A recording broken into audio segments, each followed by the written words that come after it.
سلام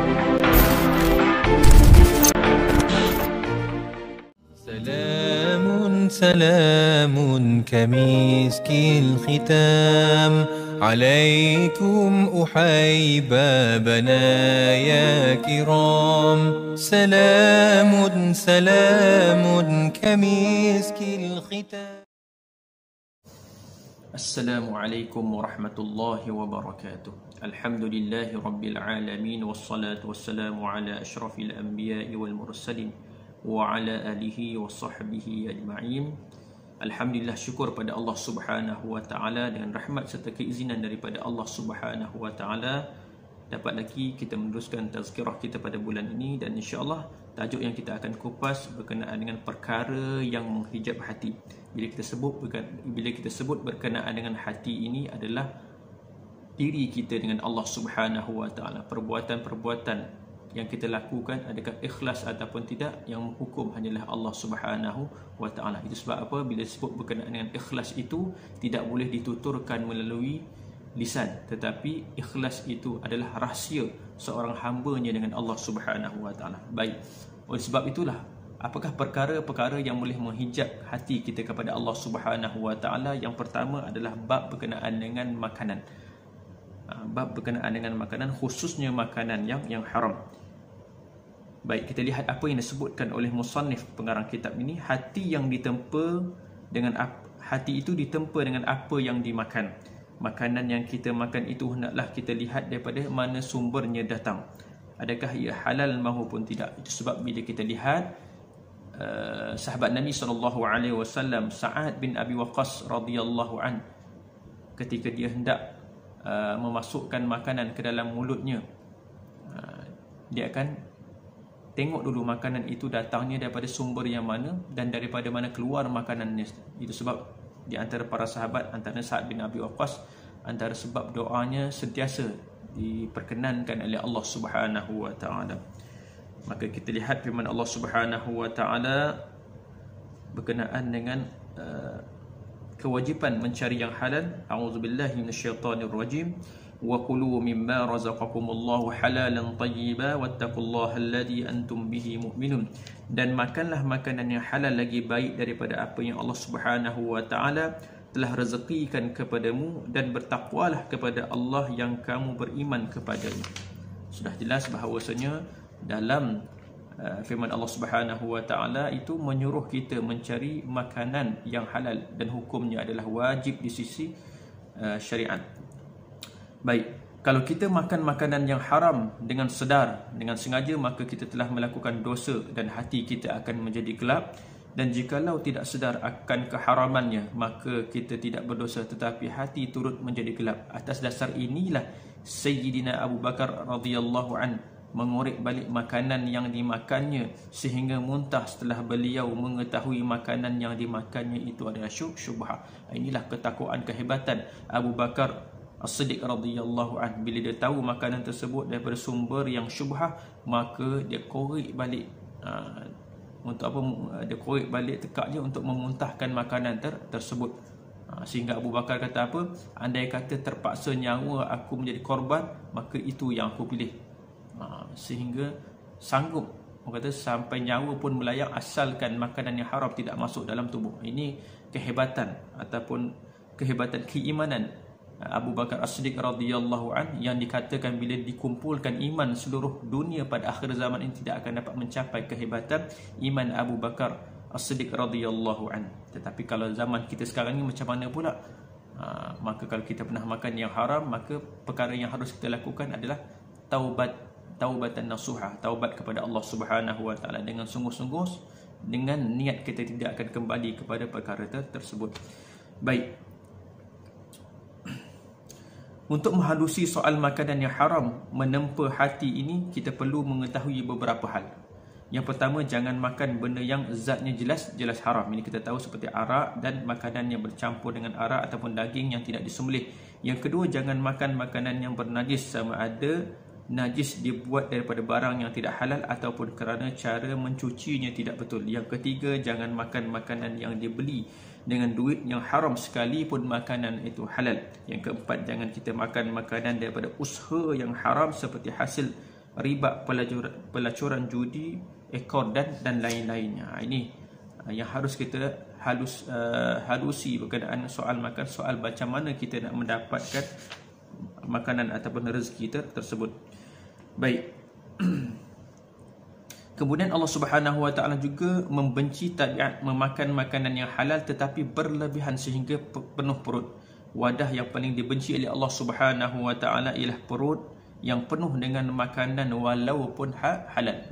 Ini makanan yang halal tapi makan terlalu berlebihan pun menjadi satu perkara yang dibenci oleh Allah Subhanahu Wa Taala. Allah Subhanahu Wa Taala benci pada perut yang penuh dengan makanan kerana ia melemahkan kita untuk beribadah di samping melemahkan hati daripada memandang ke alam ghaib. Dan apabila hati telah lemah, manusia mudah terjebak dalam maksiat dan dosa kepada Allah Subhanahu Wa Taala. Kerana itulah Rasulullah sallallahu alaihi wasallam berlapar sehingga baginda mengikat perutnya dengan batu agar perutnya itu tidak berbunyi disebabkan kelaparan. Ini di antara sebabnya Nabi sallallahu alaihi wasallam diikat perutnya supaya apa? Tidak terlalu banyak makan.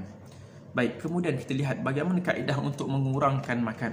Di antara kaedah untuk mengurangkan makan, yang pertama, hidangan makanan itu jangan sampai lebih daripada 2 lauk.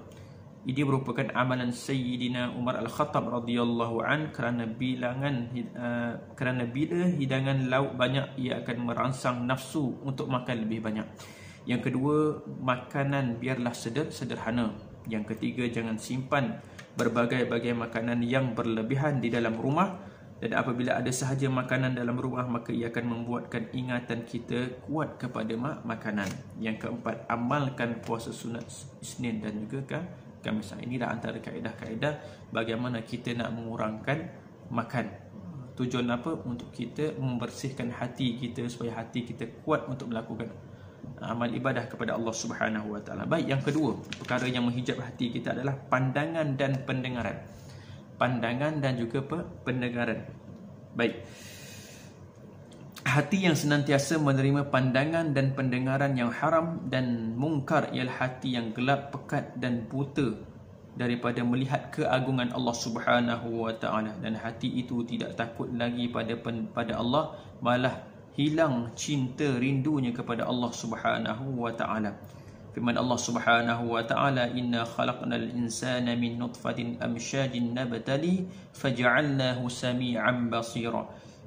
Sesungguhnya kami telah menciptakan manusia daripada setitis mani yang bercampur, yang kami hendak menguji dengan perintah dan larangan. Kerana itulah kami jadikannya mendengar dan juga melihat. Maka Allah Ta'ala bagi nikmat penglihatan dan pendengaran ni tujuan apa? Tujuan nak uji manusia. Nikmat ni tujuan Allah Ta'ala bagi. Allah Ta'ala akan tanya ketika di akhirat nanti. Tetapi bila balak bencana sesuatu benda tu sakit kena pada diri kita, tidak akan ditanya di akhirat kelak. Dan sakit bencana malapetaka yang terkena pada kita itu adalah untuk menginsafkan kita, dan Allah Subhanahu Wa Taala nak mengampunkan segala dosa-dosa yang telah kita lakukan. Itu sebab apa banyak dalam Al-Quran menceritakan berkenaan dengan khusus berkenaan dengan pandangan dan juga pendengaran. Antaranya walaqad zara'na li jahannama katsiran minal jinni wal ins. Dan kebanyakan di dalam neraka jahanam itu terdiri daripada jin dan manusia. Kenapa dimasukkan jin dan manusia itu ke dalam neraka? Lahum qulubul la yafqahuna biha. Yang pertama, ada hati tetapi tidak melihat, tidak mengingati Allah Subhanahu Wa Taala. Yang kedua, walahum a'yunul la yubsiruna biha, ada mata tetapi tidak melihat pandangannya kepada Allah.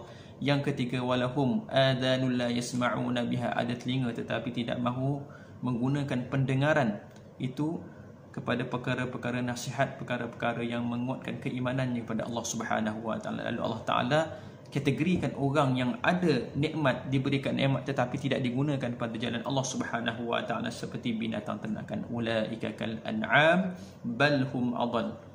Ulaika humul ghafilun. Seperti binatang ternakan, bahkan lebih sesat daripada binatang ternakan, dan mereka itu tergolong daripada golongan orang-orang yang lalai. Baik, itu sebablah bila Allah Ta'ala kurniakan kita pandangan dan pendengaran, tujuan Allah Ta'ala berikan kita mata dan telinga adalah supaya kita mencari dan mengenal Allah. Allah Subhanahu Wa Ta'ala sebut dalam Quran, wa ma khalaqtul jinna wal insa illa liya'budun, tidak aku jadikan jin dan manusia melainkan untuk menyembah. Kita mesti merasakan diri kita sebagai hamba dan menurut segala apa yang Allah Subhanahu wa taala telah perintahkan. Hidup bukan untuk dunia tetapi untuk Allah Subhanahu wa taala dan mencari bekal kembali ke akhirat. Itu sebab apa? Tujuan Allah Ta'ala ciptakan kita sebab apa? Apakah dinamakan sebagai konsep hamba? Hamba itu apa? Bila sebut hamba, kita faham pada zaman dahulu bila konsep hamba ni dia kena taat kepada perintah tuannya. Tidak diberikan upah, hanya diberikan makan. Mana apa yang disuruh, apa yang diperintahkan oleh tuannya wajib untuk dia tunaikan. Kalau dia tidak lakukan maka dia akan berdosa besar. Ini disebutkan dalam kitab dosa-dosa besar. Kitab Al-Kabair karangan Imam Az-Zahabi tentang bab berkenaan dengan hamba ini. Jadi bila kita ambil konsep hamba tersebut, kita dengan Allah ni bagaimana? Allah Ta'ala suruh kita buat semuanya. Allah Ta'ala suruh kita buat sebab apa? Kita ni hamba, konsep hamba begitu. Tetapi Allah ni maha pengasih dan maha penyayang. Dia berikan juga segala nikmat. Siapa yang buat begini, aku berikan begini. Khusus lagi umat Nabi SAW. Siapa solat duha, pahala sedemikian. Solat fardu sedemikian. Kita pun dah nak dekat bulan puasa ni. Siapa yang berpuasa, yang melakukan amal ibadat sama dengan fardu. Inilah luasnya rahmat Allah Subhanahu wa taala yang dikurniakan pada umat Nabi sallallahu alaihi wasallam. Baik. Bagaimana kaedah untuk kita membataskan pendengaran dan juga penglihatan kita? Antara perkara yang boleh kita lakukan untuk membataskan pendengaran dan juga penglihatan kita adalah yang pertama, kita membaca Al-Quran dan juga terjemahannya. Sebab apa? Bila kita baca Al-Quran, khusus surah-surah berkenaan dengan bab berkenaan dengan kiamat, kita akan rasa pilu hati kita, rasa takut tentang dosa-dosa yang pernah kita lakukan dan azab yang Allah Ta'ala sediakan kepada kita ketika di akhirat kelak. Yang kedua, membanyakkan membaca hadis, kitab-kitab dan buku-buku agama, termasuklah majalah dan risalah yang berunsur agama. Dalam masa yang sama elakkan daripada membaca bahan hiburan dan menonton rancangan yang ada unsur-unsur maksiat dan juga dosa. Yang ketiga, selalu mengunjungi masjid dan tempat pengajian agama. Alhamdulillah, kita sekarang ni masjid dah mula dibuka dan insya-Allah tak lama lagi pengajian agama pun akan mula start. Maka di situlah kita sering-sering mengunjungi masjid dan majlis ilmu. Yang keempat, selalu menyertai majlis tahlil dan zikrullah dan elakkan daripada pergi ke tempat-tempat maksiat dan majlis-majlis sosial kerana ditakuti dalam majlis itu ada percampuran antara laki-laki dan juga wanita. Yang kelima, menziarahi orang-orang yang soleh.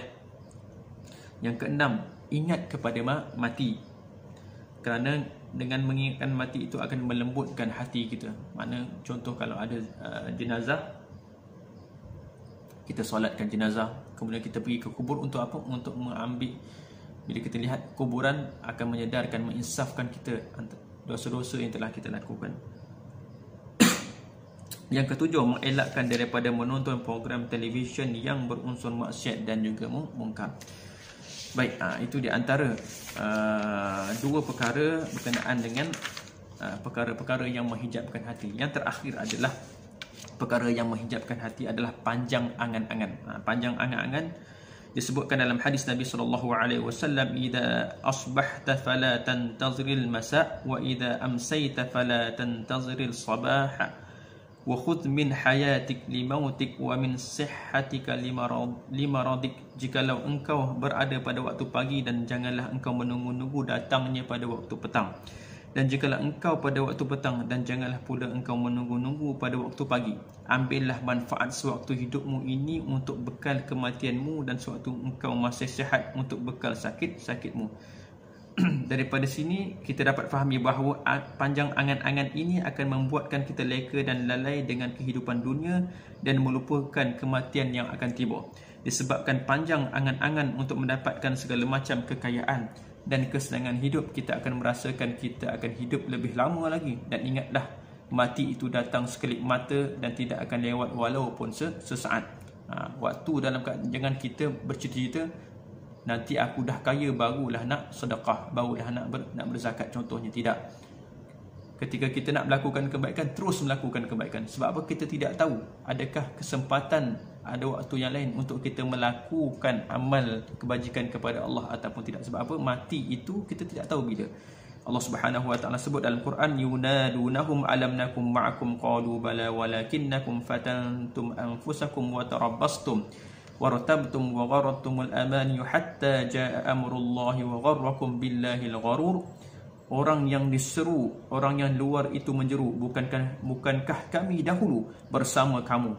Yang lain menjawab, benar, akan tetapi kamu mencelakakan diri kamu sendiri dan kamu menunggu-nunggu kehancuran kami dan bimbang serta ragu terhadap janji Tuhan serta ditipu oleh angan-angan. Surah Al-Hadid ayat 50-57. Maka antara sebab panjang angan-angan itu adalah yang pertama, sebab apa? Terlalu cintakan kehidupan dunia yang sementara.